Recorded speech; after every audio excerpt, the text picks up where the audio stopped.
Hi friends, మీరు ఎప్పుడైనా నాగమల్లి పుష్పాలు చూసారా? వాటి విశేషాలు మీకు తెలుసా? తెలియకపోతే ఈ వీడియో మీరు ఖచ్చితంగా చూడాల్సిందే. ఈ నాగమల్లి పుష్పాలని శివలింగ పుష్పాలు అని కూడా అంటారు. ఇవి ఎక్కువగా దక్షిణ భారత్లోను, దక్షిణ అమెరికాలోను కనిపిస్తూ ఉంటాయి. పుష్పాల మధ్యలో చూసారా, బొడిప ఆకారంలో శివలింగం కనిపిస్తోంది చూసారా? దీని ప్రత్యేకత అదే.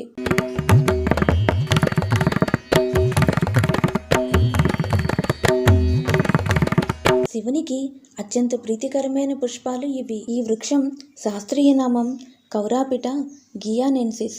ఆంగ్ల పరిభాషలో క్యానన్ బాల్ ట్రీ అని కూడా అంటారు. ఈ మొక్క ఆర్టరేసి కుటుంబానికి చెందిన మొక్క. ఇవి ఎంతో సువాసన వెదజల్లుతూ ఉంటాయి. వీటి మధ్య భాగం పడవిప్పిన సర్పం వల్లే ఉంటుంది. వీడియోలో చూస్తున్నారు కదా మీరు.